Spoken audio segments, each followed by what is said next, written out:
Life in 1860s Denver was raucous, exciting, and filled with adventure, but it also had challenges like smoky air from the industry and the railroads, saloon keepers, gamblers, and prostitutes who all but ran the city, and the ordeal of filtering fish and other debris out of your tap water. So it's no wonder then that early Denver settlers turned their eyes upwards towards the Highlands, where there was clean air, clean artesian well water, and clean morals just waiting to be found. Hi everybody, I'm Amy Berglund with Mile High Modern, and thank you for joining me today on my tour of historic Potter Highlands. So in 1863, the Scottish minister, Reverend Walter McDuffie Potter, came west like so many after the Civil War, and though he was initially impressed with the young town, he recognized that this wild place needed civilizing and soul-saving. So he convinced his church to send him as a missionary. He laid claim to this parcel of promised land, and in 1872, the 36 residential block of Potter Highlands was born, and today it is one of Denver's oldest historic districts. Pure air, water, and a very high sense of morality gave rise to a sense of superiority over the little town of Denver below.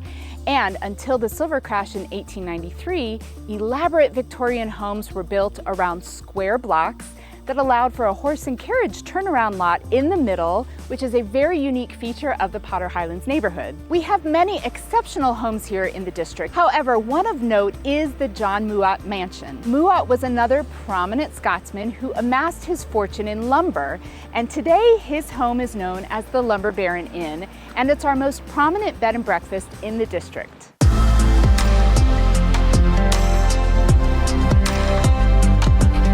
So today I'm joined by John Deffenbaugh, who is the president and CEO of Historic Denver, and yet another influential Scotsman in the history of Potter Highlands. So welcome, John. We're glad you're here.